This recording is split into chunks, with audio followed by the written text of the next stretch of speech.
궁궐의 가장 깊은 곳, 만수전의 문이 거칠게 열립니다. 한때 조선의 모든 권력이 모여들던 이곳에는 이제 쏟아진 술병과 찢긴 비단 조각들만이 뒹굴고 있습니다. 썩은 과일의 단내와 쏟아진 술의 퀴퀴한 냄새가 뒤섞인 침전은 마치 거대한 짐승의 내장 속에 들어온 듯 불쾌한 습기로 가득합니다. 장녹수는 그 아수라장 한가운데에 앉아 자신의 손을 내려다봅니다. 손가락 마디마디를 감싸고 있는 핏빛 루비와 금반지들이 촛불 아래서 기괴하게 번뜩입니다. 이 보석들은 누군가의 피눈물이었고 누군가의 목숨값이었으며 그녀가 평생을 갈구했던 신분 상승의 증거물이었습니다. 그녀는 알고 있습니다. 궐 밖에서 들려오는 저 함성 소리가 단순한 소동이 아니라 자신의 목을 겨냥한 단두대의 발소리라는 것을 말입니다. 멀리서 들려오는 금군들의 창검 부딪히는 소리가 점차 방 안의 정적을 깨뜨립니다. 왕은 이미 정사를 잃고 골방에 숨어 떨고 있으며 신하들은 칼을 갈아 그녀의 목덜미를 겨누고 있습니다. 그녀는 피식 웃으며 머리에 꽂힌 황금 비녀를 뽑아 바닥에 던집니다. 챙그랑 맑은 소리가 울려 퍼집니다. 천한년이 너무 오래 꿈을 꾸었구나. 그녀의 혼잣말이 어둠 속에 흩어지며 시간은 거꾸로 흘러 30년 전 지독한 가난과 멸시가 일상이었던 충청도 어느 산골로 향합니다. 장녹수의 시작은 축복이 아닌 저주였습니다. 그녀의 아버지 장한필은 문과에 급제하여 정오품 형조 정남까지 지냈던 엘리트 관료였습니다. 그는 가문과 예법을 목숨보다 소중히 여기는 꼿꼿한 사대부였습니다. 하지만 장녹수에게 아버지는 이름만 존재하는 허상이었습니다. 그녀를 낳은 어머니가 주인의 명령 한마디에 등짐을 져야 했던 천하디천한 노비였기 때문입니다. 성리학의 나라 조선에서 그녀는 사람이 아니라 종자에 불과했습니다. 조선의 법은 냉혹했습니다. 일천즉천, 부모 중 한 명이라도 노비면 그 자식은 영원히 짐승과 다름없는 재산으로 분류되었습니다. 그녀의 핏줄 속에 흐르는 사대부의 피는 오직 그녀의 비참함을 더 극명하게 확인시켜주는 저주일 뿐이었습니다. 장녹수는 어려서부터 자신이 아버지를 아버지라 부를 수 없는 존재임을 뼈저리게 깨달았습니다. 아버지가 따뜻한 방 안에서 촛불을 밝히고 논어를 읽으며 국가의 정의와 예법을 논할 때 그녀는 매서운 겨울바람을 등지고 부엌대기 밑에서 구정물을 뒤집어 써야 했습니다. 어린 시절 그녀가 기억하는 것은 따뜻한 밥상이 아니라 주인의 가느다란 회초리가 살갗을 파고드는 감각, 그리고 옆방에서 들려오는 어머니의 피 섞인 신음이었습니다. 어머니는 딸이 자신과 같은 운명을 걷지 않기를 바라며 매일 밤 정화수를 떠놓고 빌었지만 현실은 가혹했습니다. 주인의 정려가 비단꽃신을 신고 마당을 사뿐사뿐 거닐 때 녹수는 맨발로 언 땅을 딛고 서서 그 발자국을 지켜보았습니다. 아가씨의 발등 위에 내려앉은 햇살은 따스해 보였으나 녹수의 발가락 사이로 스며드는 흙에 냉기는 뼛속까지 파고들었습니다. 그녀는 그 차가움을 잊지 않으려 발가락을 오므리며 고통을 되새겼습니다. 저 따뜻한 방 안의 온기는 왜 나의 것이 될 수 없는가? 적을 읽는 소리는 왜 나를 향하지 않는가? 이 질문은 어린 녹수의 심장에 박힌 첫 번째 가시였습니다. 그녀는 주인이 버린 파지를 몰래 주워다 달빛 아래서 글자를 익혔습니다.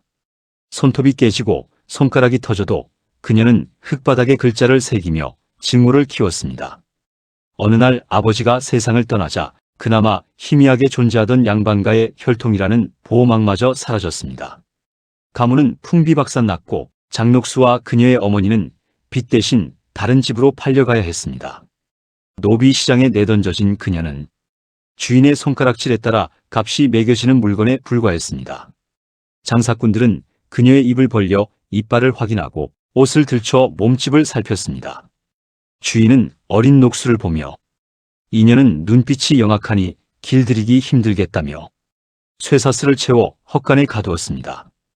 인간이 아니라 소나 말처럼 매매 계약서에 이름이 오르내리는 순간 그녀의 심장 속에는 서늘한 도끼가 자라나기 시작했습니다.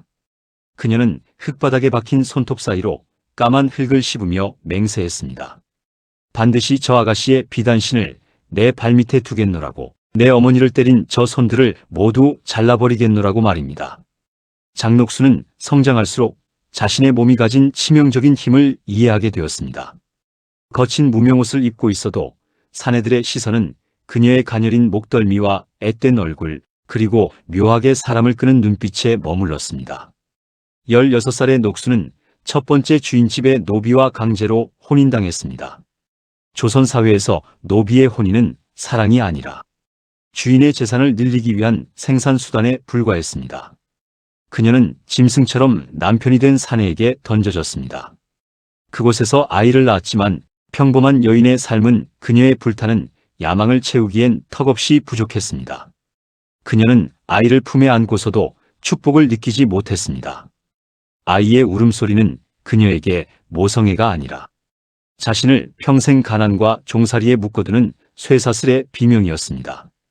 밤마다 남편의 거친 손길과 가난에 찌든 냄새, 그리고 퀴퀴한 방 안의 공기를 견디며 그녀는 천장을 보았습니다. 내 인생은 여기서 끝나는가? 평생 남의 집 빨래나 하며 저 아이가 다시 노비가 되는 꼴을 보며 늙어갈 것인가? 그녀는 자신의 미모가 시골 구석에서 썩어가는 것을 견딜 수 없었습니다. 거울 조각에 비친 자신의 얼굴은 왕의 정원에 피어야 할 꽃이지 밭고랑에 버려질 잡초가 아니라고 확신했습니다. 결국 그녀는 어느 비오는 날 밤 결단을 내렸습니다. 젖도 떼지 않은 아이를 차가운 방바닥에 눕혀둔 채 그녀는 보침 하나 없이 집을 나섰습니다. 아이가 자지러지게 우는 소리가 빗소리를 뚫고 들려왔지만 그녀는 단 한 번도 뒤를 돌아보지 않았습니다. 자신의 피부치를 버리고 도망치는 길에서도 그녀의 눈빛은 흔들리지 않았습니다. 그녀의 발등을 적시는 진흙탕은 마치 과거의 구질구질한 자신을 씻어내는 세례와도 같았습니다. 그녀가 향한 곳은 성종의 동생인 제한대군의 사저였습니다. 제한대군은 왕실의 최고 귀족이었지만 정치에는 뜻이 없고 오직 예술과 유흥, 그리고 아름다운 여인들에게 심취한 풍류가였습니다. 그는 장녹수의 눈에서 비범한 광기와 욕망을 읽어냈습니다. 너는 단순히 노래하는 기생이 아니라 세상을 삼킬 요물이구나. 대군은 그녀를 거두었습니다. 녹수는 그곳에서 가릉비라는 이름을 얻고 기생의 길을 걷기 시작합니다.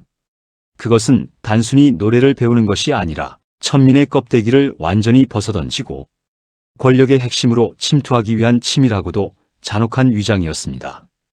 기생으로서 장녹수는 독보적이었습니다. 그녀는 남들보다 늦은 나이에 시작했음에도 불구하고 수천 년 묵은 여우처럼 빠르게 재주를 익혔습니다. 단순히 춤을 배우는데 그치지 않았습니다. 당시 기생들은 급에 따라 엄격한 교육을 받았으나 녹수는 스스로를 가장 높은 곳에 두기 위해 지옥 같은 수련에 매진했습니다. 목소리가 쉬어 피가 터져 나올 때까지 폭포수 아래서 소리를 질렀고 발가락 끝이 짓무르고 발톱이 빠져 비단신이 피로 젖을 때까지 춤사위를 익혔습니다. 그녀는 거울 앞에서 수천 번 미소를 연습했습니다. 단순히 예쁘게 웃는 것이 아니었습니다. 눈은 슬픈 듯 입가는 유혹하는 듯 사내들이 보기에 내가 아니면 이 여자는 무너져 죽겠구나라고 착각하게 만드는 그 절묘한 경계를 찾아냈습니다. 30이 넘은 나이에도 그녀의 피부가 옥처럼 고왔던 것은 철저한 자기관리와 광적인 집착의 산물이었습니다. 그녀는 매일 밤 자신의 몸을 독한 약초물로 씻어내며 천민의 냄새를 지우려 애썼습니다. 당시 귀했던 꿀과 기름을 온몸에 바르고 얼굴에 독한 화장독이 오르지 않게 비방을 써가며 자신을 철저히 상위 1%를 위한 상품으로 가공했습니다. 그녀의 미모는 인위적이었으나 그만큼 완벽했습니다. 특히 그녀의 노래 실력은 당대 최고라 불렸는데 입술을 달싹이지 않고도 소리를 내는 기회를 익혀 사내들을 홀렸습니다. 그 목소리를 듣는 사내들은 마치 최면에 걸린 듯 그녀의 발치에 엎드렸습니다. 장녹수는 소리뿐만 아니라 사내의 마음을 해체하고 재조립하는 법을 공부했습니다. 상대가 고지식한 유학자라면 고상한 시구와 논리로 그들의 위선을 살살 긁어냈고 상대가 거친 무관이라면 호탕한 기계와 독한 술잔으로 그들의 충성심을 샀습니다. 그녀는 조선이라는 거대한 사회가 무엇을 갈망하는지 정확히 꿰뚫고 있었습니다. 사내의 지성을 자극하는 글, 감성을 흔드는 소리, 본능을 일깨우는 춤, 그리고 무엇보다 그들의 결핍을 채워주는 공감 능력까지. 그녀는 조선 최고의 영혼 사냥꾼이자 심리학자로 거듭나고 있었습니다. 그녀의 소문은 담장을 넘어 저작거리로, 그리고 마침내 금지된 문을 넘어 조선의 절대 권력 연산군의 귀에까지 들어갑니다. 당시 조선의 왕 연산은 어머니 패비윤 씨의 비참한 죽음 이후 완전히 망가져 있었습니다. 무오사화와 갑자사화를 거치며 그는 세상 모든 인간을 의심했습니다. 권안은 늘 피냄새와 공포 섞인 한숨뿐이었습니다. 신하들은 왕의 눈을 피하기 바빴고 궁녀들은 숨소리조차 크게 내지 못했습니다. 왕은 누구에게도 마음을 열지 않았고 오직 칼날만이 그의 언어였습니다. 하지만 장녹수가 궁궐의 문을 열고 들어온 그날 왕의 광기는 일순간 정지했습니다. 장녹수는 왕 앞에서 고개를 숙여 목숨을 구걸하지 않았습니다. 오히려 연산의 살기 어린 눈을 빤히 들여다보며 비릿하게 웃었습니다. 모두가 바닥에 머리를 박고 떨고 있을 때 그녀는 천천히 다가가 왕의 핏기 어린 손을 잡았습니다. 왕의 손등에는 방금 누군가를 베었을지도 모를 붉은 얼룩이 묻어 있었습니다. 전하, 그 칼이 무겁지 않으십니까? 소녀가 그 피를 닦아드려도 되겠습니까? 연산군은 멈칫했습니다. 자신을 괴물로 보며 벌벌 떠는 신하들과 달리 장녹수는 왕의 가슴 속에서 피 흘리며 울고 있는 어린아이를 본 것입니다. 그녀는 연산군을 전하로 대하지 않았습니다. 때로는 죽은 어머니처럼 다정하게 그를 품에 안고 달랬으며 때로는 하인 부리듯 왕에게 호통을 쳤습니다. 왕이 폭정을 저질러도 그녀는 나무라지 않았습니다. 오히려 그 광기를 응원했습니다. 전하께서 이토록 어리석으시니 신하들이 전하를 비웃는 것입니다. 전하의 권위는 저들의 피 위에서 세워져야 합니다. 연산군은 장녹수의 이 뒤틀린 태도와 강인함에 완전히 중독되었습니다. 세상 모든 이들이 자신을 향해 엎드릴 때 자신을 꾸짖고 나무라며 유일하게 진실된 욕망을 드러내는 여인은 오직 장녹수뿐이었기 때문입니다. 그녀는 왕의 광기를 억제하려 하지 않았습니다. 오히려 왕이 신하들을 죽일 때 옆에서 박수를 치며 전하를 괴롭히는 자들은 모두 역적입니다라고 속삭였습니다. 왕의 광기를 정당화해주는 유일한 이해자이자 공범자. 연산군에게 장녹수는 영혼의 안식처이자 동시에 탈출할 수 없는 파멸의 늪이 되었습니다. 이제 조선은 왕의 나라가 아니라 장녹수의 놀이터가 될 준비를 마쳤습니다. 권력을 쥐자마자 장녹수가 한 일은 처절하고도 체계적인 보복이었습니다. 그녀는 단순히 보석을 모으는 데 만족하지 않았습니다. 그녀의 목표는 자신을 멸시했던 조선이라는 거대한 체제를 뿌리째 흔드는 것이었습니다. 그녀는 자신과 어머니를 노비로 부렸던 옛 주인들을 궐로 불러들였습니다. 그들은 이제 왕의 총애를 받는 장녹수 앞에 무릎을 꿇고 살려달라 빌었습니다. 녹수는 그들의 머리 위에 술을 부으며 비릿하게 웃었습니다. 기억나느냐? 내 놈들이 내 어머니의 등을 치며 비웃던 그날을, 내 발바닥에 흙을 닦으라던 그 목소리를. 이제는 내가 너희의 목숨을 쥐고 있구나. 장녹수의 명령 한마디에 수많은 명문가가 멸문당했고 그들이 대대로 쌓아온 재산은 모두 장녹수의 개인 창고로 들어갔습니다. 그녀는 자신의 천한 과거를 지우기 위해 가문의 족보를 세탁하고 글조차 모르는 친인척들을 조정의 주요 요직에 앉혔습니다. 신하들은 경악했습니다. 천한 기생의 피가 흐르는 자들이 대궐의 정사를 논하는 모습은 성리학의 근간을 흔드는 일이었습니다. 하지만 연산군은 장녹수를 위해 그 모든 반대를 칼로 잠재웠습니다. 대간들의 간청은 왕의 칼날 아래 묵살되었고 장녹수를 비판하거나 그녀의 출신을 들먹이는 자들은 혀가 잘리거나 사지가 찢겨 도성문에 걸렸습니다. 도성은 매일같이 피냄새로 진동했습니다. 백성들이 세금에 시달려 자식을 팔고 산으로 숨어들 때 장녹수는 궁궐 연못에 술을 채우고 고기를 나무에 걸어 광란의 파티를 즐겼습니다. 그녀는 단순히 사치를 부리는 것이 아니었습니다. 자신을 멸시했던 조선이라는 시스템 전체를 모욕하고 비웃고 있었던 것입니다. 조선의 조정은 정승들이 아니라 장녹수의 치맛자락 밑에서 움직였습니다. 그녀는 자신의 오빠인 장복검을 부추겨 백성의 논밭을 탈취하고 가옥을 강탈하게 했습니다. 관직을 사고 파는 매관매직이 성행했고 그 모든 부의 흐름은 결국 장녹수의 처소로 모여들었습니다.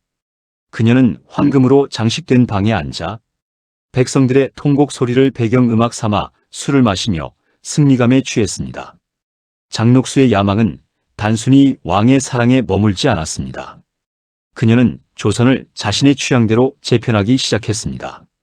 전국에서 가장 아름다운 여인들을 강제로 궐로 불러들이는 채용사 제도를 확대했습니다. 전국의 미녀들은 장녹수의 엄격한 심사를 거쳐 운평과 흥청으로 분류되었습니다. 장녹수는 이들의 등급을 매기고 춤과 노래를 가르치는 교관 노릇을 했습니다. 그들은 장녹수의 지휘 아래 연산군을 위한 거대한 유흥부대가 되었습니다. 장녹수는 이들을 통해 왕의 시선을 돌리고 왕이 유흥에 빠져 있는 동안 자신이 실질적인 국정의 주도권을 잡았습니다. 백성들은 이 흥청거리는 소리를 들으며 나라가 흥청망청하다가 망하겠다며 피눈물을 흘렸습니다. 하지만 장녹수에게 백성의 고통은 추상적인 개념일 뿐이었습니다. 그녀에게 중요한 것은 자신의 권력이 영원히 지속되는 것뿐이었습니다. 그녀는 자신의 권위를 세우기 위해 궁궐 안에 인공 호수를 파고 그 위에 화려한 배를 띄워 밤마다 불꽃놀이를 즐겼습니다. 그 화약 소리가 백성들에게는 대포 소리보다 더 무섭게 들렸지만 그녀는 그 소리를 들으며 깔깔대고 웃었습니다. 장녹수는 또한 왕에게 진언하여 왕실의 사냥터를 넓힌다는 구실로 도성 주변 백성들의 집 수천 채를 허물어 버렸습니다. 하루아침에 길거리로 쫓겨난 백성들이 통곡할 때 장녹수는 그 빈터에 꽃을 심고 사슴을 풀었습니다. 인간 노비들보다 저 사슴들이 훨씬 보기 좋구나. 대신들은 궁궐이 기생집으로 변했다며 통곡 어린 상소를 올렸지만 장녹수는 왕에게 저들의 입에서 나오는 상소문은 전하의 권위를 깎으려는 독설이라며 상소한 이들의 가소를 몰살시켰습니다. 연산군은 장녹수가 없으면 한시도 견디지 못하는 폐인이 되어갔고 장녹수는 그런 왕을 조종하며 조선이라는 나라의 운명을 자신의 손끝에서 유린했습니다.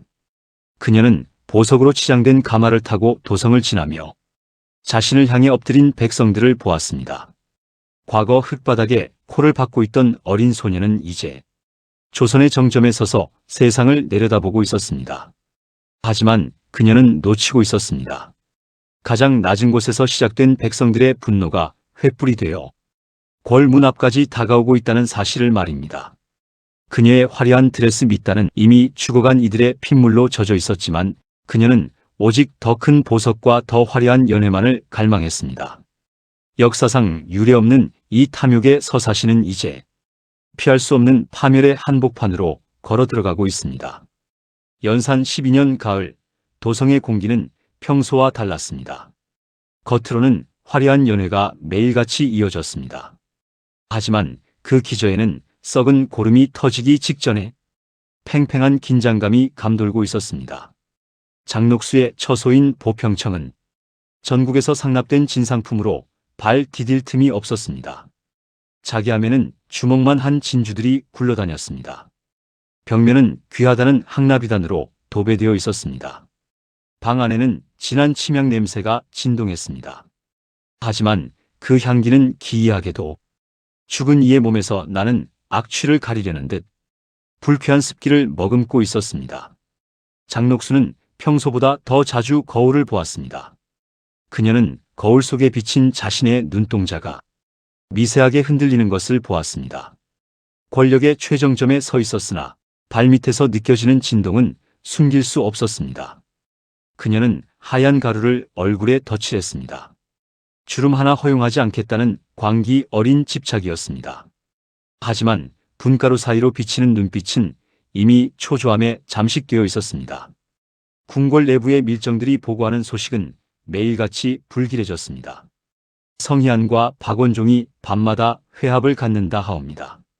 그들이 사가에서 군사를 모으고 있다는 첩보가 있어옵니다. 장녹수는 이 소식을 들을 때마다 코웃음을 쳤습니다. 하지만 밤마다 잠을 이루지 못했습니다. 그녀는 연산군을 더욱 강하게 옥죄었습니다. 왕이 불안해할수록 그녀는 더 잔인한 유흥을 설계했습니다. 그것은 왕을 위한 것이 아니었습니다. 자신의 공포를 잊기 위한 처절한 몸부림이었습니다. 궐 밖의 소문은 흉흉했습니다. 백성들은 밤마다 하늘을 보며 혜성이 나타났다고 수군거렸습니다. 혜성은 군주의 몰락을 예고하는 불길한 징조였습니다. 장녹수는 그 소문을 퍼뜨리는 자들의 혀를 자르라고 명령했습니다. 하지만 혀를 잘라도 민심의 불길은 꺼지지 않았습니다. 오히려 잘린 혀들이 모여 거대한 함성을 준비하고 있었습니다. 그녀는 자신의 방에 걸린 화려한 비단 커튼 뒤에서 누군가 자신을 지켜보고 있다는 망상에 시달렸습니다. 바람에 흔들리는 문소리에도 자지러지게 놀라 칼을 찾았습니다. 그녀가 쌓아 올린 금박의 성벽은 이미 안에서부터 썩어 들어가고 있었습니다. 누구도 믿지 못하는 의심의 병이 그녀의 영혼을 갉아먹고 있었습니다.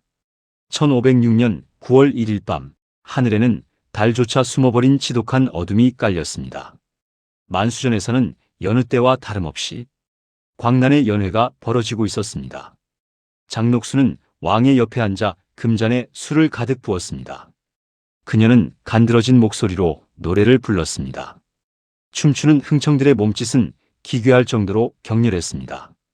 악사들의 악기 소리가 평소보다 높고 날카로웠습니다. 마치 무언가 터지기 직전의 비명처럼 들렸습니다.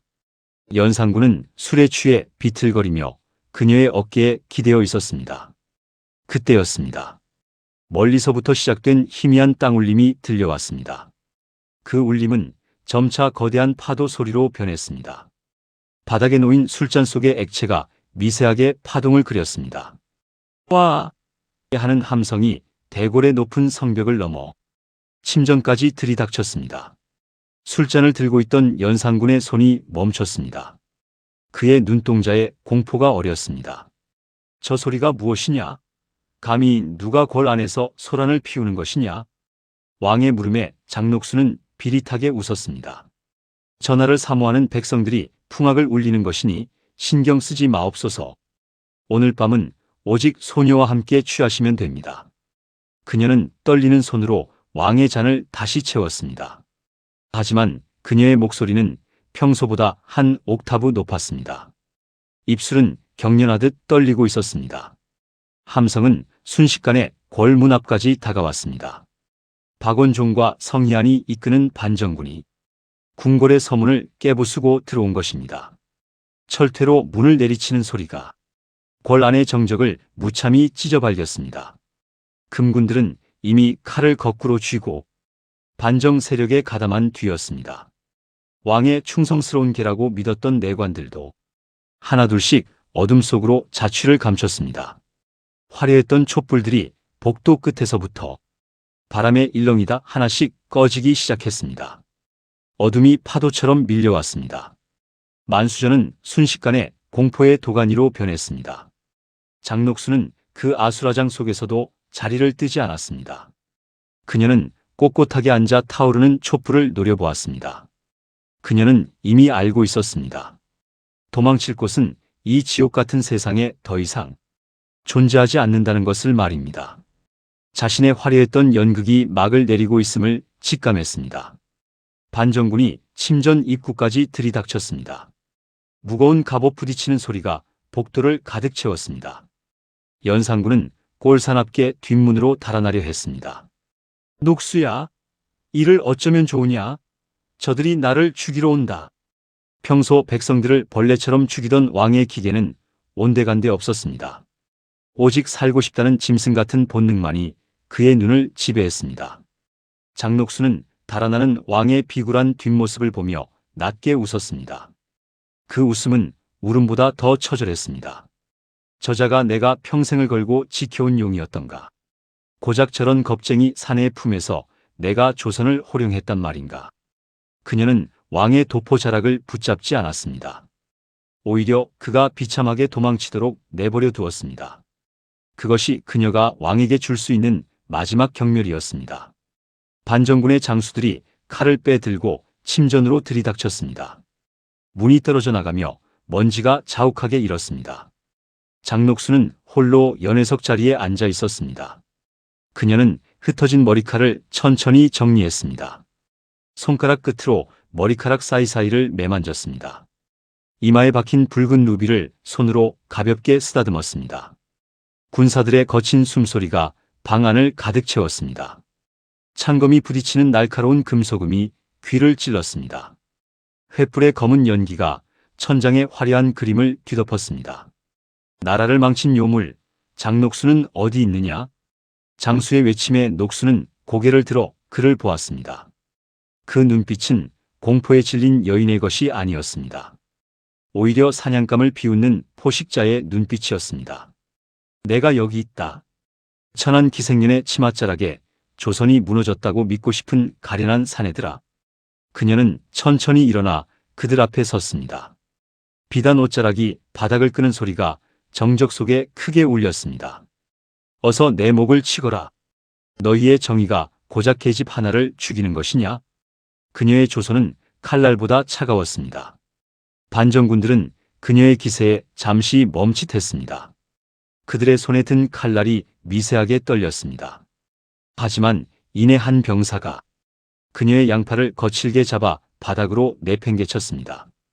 쿵 하는 소리와 함께 그녀의 무릎이 바닥에 닿았습니다. 비단옷이 찢어지는 소리가 날카롭게 울렸습니다. 그녀의 어깨가 드러났고 사내들의 탐욕스러운 시선이 그녀의 하얀 살결에 닿았습니다. 장녹수는 거친 밧줄에 묶였습니다. 그녀를 묶은 밧줄은 말린 짚으로 만들어져 거칠고 딱딱했습니다. 그녀의 고운 살결을 파고들어 붉은 피멍을 남겼습니다. 그녀는 궁궐 밖으로 끌려나갔습니다. 불과 몇 시간 전까지만 해도 그녀는 옥으로 장식된 가마를 타고 이 길을 지났습니다. 하지만 이제는 맨발로 오물이 가득한 진흙바닥을 딛고 있었습니다. 궐 문 밖에는 수많은 백성이 기다리고 있었습니다. 그들은 이미 잠을 잊은 채 횃불을 들고 모여 있었습니다. 횃불의 불빛이 장녹수의 창백한 얼굴을 기괴하게 비췄습니다. 전현이 나온다. 나라를 좀먹은 장녹수가 나온다. 누군가 목이 터져라 외쳤습니다. 백성들은 일제히 함성을 질렀습니다. 그것은 승리의 환호가 아니었습니다. 평생을 억눌려 살았던 자들의 원한 섞인 비명이었습니다. 군사들은 그녀의 머리채를 휘잡아 뒤로 젖혔습니다. 그녀의 고개를 강제로 들게 하여 백성들의 분노를 마주하게 했습니다. 똑똑히 봐라. 내가 죽인 사람들의 가족들이다. 내가 뺏은 땅의 주인들이다. 군사가 그녀의 귓가에 대고 소리쳤습니다. 녹수는 눈을 피하지 않았습니다. 그녀는 오히려 그들을 비웃듯 입꼬리를 비틀어 올렸습니다. 그 도발적인 태도에 백성들은 더욱 광분했습니다. 길가에 고여있던 썩은 물이 그녀의 얼굴에 뿌려졌습니다. 시커먼 오물이 눈가에 맺혔습니다. 오물이 묻은 얼굴로 그녀는 앞을 향해 걸었습니다. 발바닥은 거친 돌장에 베어 피가 낭자했습니다. 그녀가 걷는 길 위로 붉은 발자국이 남았습니다. 하지만 그녀는 신음조차 내지 않았습니다. 고통을 느낄수록 그녀의 도끼는 더욱 선명해졌습니다. 그녀의 머릿속에는 오직 한 가지 생각뿐이었습니다. 나를 짓밟았던 이 세상을 나도 충분히 유린해 주었다. 너희는 평생 가난할 것이고 나는 평생 화려했다. 그 비뚤어진 승리감이 그녀의 마지막 자존심이었습니다. 압송되는 내내 사람들은 그녀를 향해 오물을 던지고 손가락질했습니다. 하지만 그녀는 마치 화려한 연회장에 들어서는 주인공처럼 고개를 빳빳하게 들고 있었습니다. 압송 행렬은 종로 거리를 지나 군기시 앞에 도착했습니다. 그곳은 이미 인산인해를 이루고 있었습니다. 수천 명의 인파가 그녀의 죽음을 보기 위해 집결했습니다. 사람들은 장녹수를 더 잘 보기 위해 남의 집 지붕 위로 올라가고 가로수 나무 위로 기어 올랐습니다. 그들의 눈에는 핏발이 서 있었고 광기가 서려 있었습니다. 장녹수는 차가운 처형대 앞에 무릎을 꿇려졌습니다. 돌바닥의 냉기가 무릎뼈를 타고 전해졌습니다. 순간 유년 시절의 기억이 그녀의 머릿속을 스쳐 지나갔습니다. 주인집 아가씨의 꽃신 아래 엎드려 흙바닥을 보던 그 어린 소녀가 다시 된 것 같았습니다. 그녀는 주변을 둘러보았습니다. 자신을 죽이러 온 사냥개들, 자신을 저주하는 늙은 안악들, 공포와 호기심이 섞인 눈으로 자신을 보는 아이들. 그들 모두가 그녀에게는 세상의 축소판이었습니다. 장녹수의 죄를 묻노라. 왕을 현혹하여 정사를 어지럽히고 백성의 고혈을 짰으며 무고한 생명을 파리로 여겨 해친 죄. 관리가 두루마리를 펼치고 판결문을 읽었습니다. 장녹수는 그 소리를 들으며 코웃음을 쳤습니다. 왕을 현혹했다고. 왕이 스스로 괴물이 된 것을 왜 나약한 계집의 탓으로 돌리느냐. 너희야말로 비겁한 자들이다. 그녀는 크게 소리치고 싶었지만 군사가 그녀의 입에 재갈을 물렸습니다. 나무로 된 재갈이 그녀의 턱을 압박했습니다. 이제 그녀는 목소리조차 낼 수 없는 짐승의 처지가 되었습니다. 백성들은 이미 법의 심판을 기다릴 인내심이 바닥나 있었습니다. 한 노파가 먼저 돌멩이를 던졌습니다. 툭, 그녀의 앙상한 어깨에 맞고 떨어졌습니다. 그것이 피의 신호였습니다. 사방에서 돌과 기와 조각, 부서진 나무 막대기들이 날아오기 시작했습니다. 하늘이 어두워질 정도로 많은 투석이 이어졌습니다. 처음 맞은 큰 돌은 그녀의 오른쪽 이마를 깼습니다. 뜨거운 핏물이 눈으로 흘러들어와 앞이 보이지 않았습니다. 세상이 붉게 물들었습니다. 두 번째 돌은 그녀의 쇄골을 때렸습니다. 뼈가 어긋나는 소리가 귀가 아닌 몸 안에서 크게 울렸습니다. 숨이 턱 막히고 가슴이 타들어가는 통증이 밀려왔습니다. 녹수는 바닥으로 고꾸라졌습니다. 하지만 백성들은 멈추지 않았습니다. 돌멩이들이 그녀의 등과 허리, 가느다란 다리를 가리지 않고 무차별적으로 타격했습니다. 백성들은 저마다의 원한을 담아 돌을 던졌습니다. 내 남편의 목숨값이다. 내가 뺏긴 논밭의 몫이다. 내 딸의 눈물이다. 돌이 날아올 때마다 그녀의 육신은 조금씩 형태를 잃어갔습니다. 재갈 사이로 억눌린 신음과 비명이 터져나왔습니다. 꺽꺽거리는 숨소리가 들렸지만 광기 어린 군중의 함성에 묻혀 아무도 듣지 못했습니다. 그녀는 바닥에 차가운 흙을 이빨로 씹었습니다.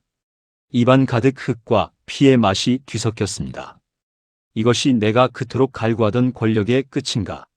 내가 모은 보석들은 다 어디로 갔는가? 그녀는 마지막 힘을 다해 고개를 비틀어 올렸습니다. 저 멀리 구름 사이로 희미하게 궁궐의 기와 지붕이 보였습니다. 자신이 그토록 오르고 싶어 했던 그 화려한 정점이었습니다. 하지만 이제 그 지붕은 그녀에게 아무런 구원도 주지 못했습니다. 거대한 기와 조각 하나가 그녀의 머리 위로 정통으로 떨어졌습니다. 의식이 멀어지며 그녀는 환각을 보았습니다. 젖도 떼지 못하고 버렸던 자신의 아이가 눈앞에 나타났습니다. 아이는 울지 않고 그녀를 슬픈 눈으로 빤히 쳐다보고 있었습니다. 미안하다. 내가 틀렸다. 그녀는 마음속으로 중얼거렸습니다. 그리고 곧 모든 고통과 감각이 사라지며 어둠 속으로 가라앉았습니다. 장녹수가 숨을 거둔 뒤에도 백성들의 돌팔매질은 멈추지 않았습니다. 그들은 분풀이가 덜 된 듯 이미 움직이지 않는 그녀의 시체를 향해 수천 개의 돌을 더 던졌습니다. 시체 위에 돌이 쌓이고 또 쌓였습니다. 나중에는 그 높이가 사람의 키를 훌쩍 넘어 성인 남자의 키 2배에 가까운 거대한 돌더미가 되었습니다. 군사들이 시신을 수습하려 했으나 겹겹이 쌓인 돌들을 치우는 것이 불가능할 정도였습니다. 돌무덤 아래에서 지식여진 그녀의 살점은 흙과 하나가 되었습니다. 사람들은 그 돌더미에 침을 뱉고 욕설을 퍼부었습니다. 요물에게 무덤은 사치다. 이 돌더미 아래서 영원히 지옥을 맛보아라. 실록의 기록에 따르면 그녀의 시신은 결국 형체를 알아볼 수 없을 만큼 지식여졌습니다. 밤이 되자 굶주린 들개들이 돌틈을 비집고 들어가 그녀의 남은 살점을 뜯어먹었습니다. 다음 날 아침 돌무덤 주변은 핏물로 검게 변해 있었습니다. 그녀가 평생을 걸쳐 모았던 금은 보화들은 반정군과 힘있는 백성들이 모두 나누어 가졌습니다. 그녀의 오빠 장복검과 친인척들도 줄줄이 포박되어 광화문 앞에서 처형당했습니다. 장씨 가문은 하루아침에 멸문지화를 당해 흔적도 없이 사라졌습니다. 조선 팔도에서 장녹수의 이름을 입에 올리는 것조차 금기시되었습니다. 그녀는 역사 속에서 도려내야 할 치욕적인 상처로 남았습니다. 실록은 장녹수를 극악무도한 요녀로 기록했습니다. 그녀의 미모는 남자를 홀리는 사악한 요술이었고 그녀의 지혜는 나라를 좀먹는 간계였다고 묘사했습니다. 하지만 그 기록의 이면을 들여다보는 사람은 없었습니다. 누가 그녀를 그토록 독한 인간으로 밀어넣었는지에 대해서는 침묵했습니다. 천민으로 태어나 짐승처럼 팔려다니던 소녀에게 세상은 단 한 번도 따뜻한 품을 내어준 적이 없었습니다. 그녀에게 세상은 약탈하거나 약탈당하는 전쟁터일 뿐이었습니다. 그녀가 선택한 악녀의 길은 어쩌면 세상이 그녀에게 유일하게 가르쳐준 생존 방식이었을지도 모릅니다. 신분이라는 벽이 그녀의 모든 길을 막았을 때 그녀는 자신의 몸을 길로 삼아 올라갔습니다. 연산군은 유배지인 교동도에서 쓸쓸하게 생을 마감했습니다. 그는 죽기 전까지 녹수야, 녹수야 하며 그녀의 이름을 불렀다고 전해집니다. 그는 왕으로서가 아니라 한 명의 상처 입은 사내로서 자신을 있는 그대로 대해주었던 유일한 인간인 그녀를 그리워했습니다. 두 괴물은 그렇게 서로를 보듬으며 파멸로 걸어갔습니다. 장녹수는 사라졌지만 그녀가 남긴 상처는 조선 사회에 깊은 흉터를 남겼습니다. 신분제라는 견고한 성벽은 그녀로 인해 잠시 흔들렸으나 지배층은 더 견고한 법과 예교로 다시 벽을 쌓았습니다. 수백 년이 지난 지금도 비가 오고 바람이 부는 밤이면 군기시 터 근처에서 여인의 흐느끼는 소리가 들린다는 괴담이 전해집니다. 그것은 권력의 정점에서 추락한 한 여인의 뒤늦은 후회일까요? 아니면 여전히 짓밟히고 있는 천민들의 소리 없는 아우성일까요? 장녹수의 일생은 우리에게 묻습니다. 인간은 환경이 만든 괴물인가 아니면 스스로 선택한 악마인가? 그녀는 비록 악녀로 남았지만 조선이라는 거대한 비극의 무대에서 가장 화려하고 가장 처절하게 자신의 역할을 수행했습니다. 그 누구보다 뜨겁게 세상을 증오했고 그만큼 뜨겁게 세상을 욕망했습니다. 비단신을 신기 위해 자신의 모든 것을 던졌던 소녀. 그녀의 이야기는 피비린내 나는 교훈을 남긴 채 역사의 어두운 뒤안길로 사라졌습니다. 이제 그녀의 이름은 전설이 되었고 그 전설은 여전히 우리에게 권력의 허무함과 신분이라는 이름의 잔인함을 경고하고 있습니다. 그녀가 흘린 핏물은 조선의 흙 속에 스며들어 오늘도 우리가 딛고 선 땅 어딘가에 숨쉬고 있을지도 모릅니다. 오늘 역사 깊은 밤에서 준비한 이야기는 여기까지입니다. 다음에는 역사 속 또 다른 숨겨진 이야기로 찾아뵙겠습니다. 시청해 주셔서 감사합니다.